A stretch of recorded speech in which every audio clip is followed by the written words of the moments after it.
In our growing Colorado, development can make it hard for some businesses to put down roots. And the same goes for a nonprofit in Fort Collins fighting to find a new home. Denver 7's Ivan Rodriguez spoke with the founders of Three Hopeful Hearts, a nonprofit dedicated to helping grieving families.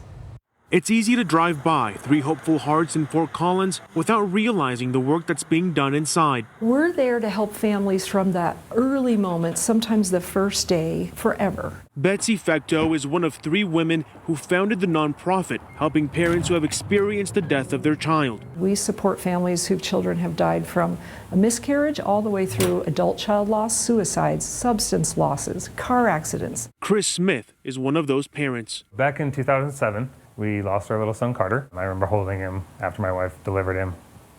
The hardest part really was getting in the car and going home.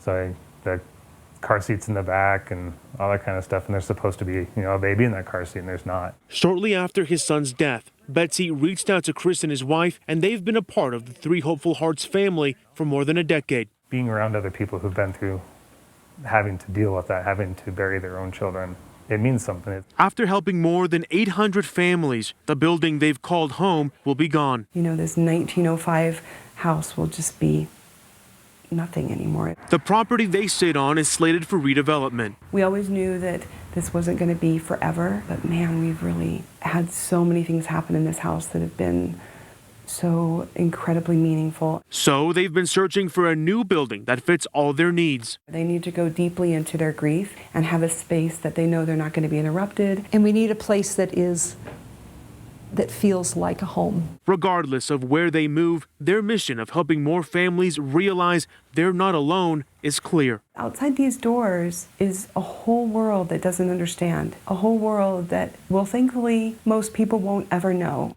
Ivan Rodriguez, Denver 7.